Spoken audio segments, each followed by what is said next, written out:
završnicu za Johna Degenkolba.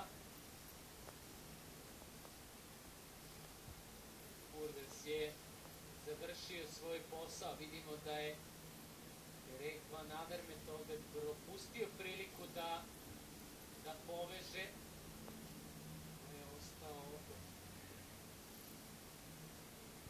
Naravno, čeka John Degenkolb i dalje da se pridruži na točak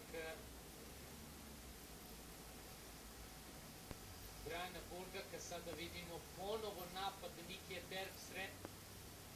Još kilometar do kraja. Evo sada te opasne deonice pod kockom. Niki Terpstra pokušava kao i na Paris-Roubaixu na kocki da dobije ovu trku, ali Zdenek Štibar, rekli smo da Čeh ima odlične sposobnosti na ovakvim terenima. Momak koji je pobedio na svetskom šampionatu u ciklokrosu sa izgovorom da je samo došao da vidi, da se provoza i da vidi kako izgleda ta trka. Oduševio je svojim sposobnostima. Zdenek Štibar, sada je velika razlika. Velika razlika za Čeha, iako do starta vozači idu uzbrdo. Ne verujem da će uspeti da nadoknade razliku koju je napravio češki šampion do sada. Degenkolb izgleda sprintat samo za drugo mjesto.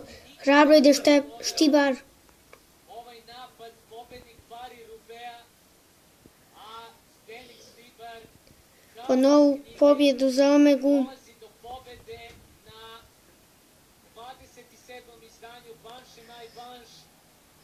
Dobit će Degenkolb Dobra i kvalitetna vožnja. za drugo mjesto sprint. Tu je i Greg Van Avermaet. Da, Kao prvi, ali ne neko iz, ja mislim da je ovo Roylands, ali ne držite me za riječ.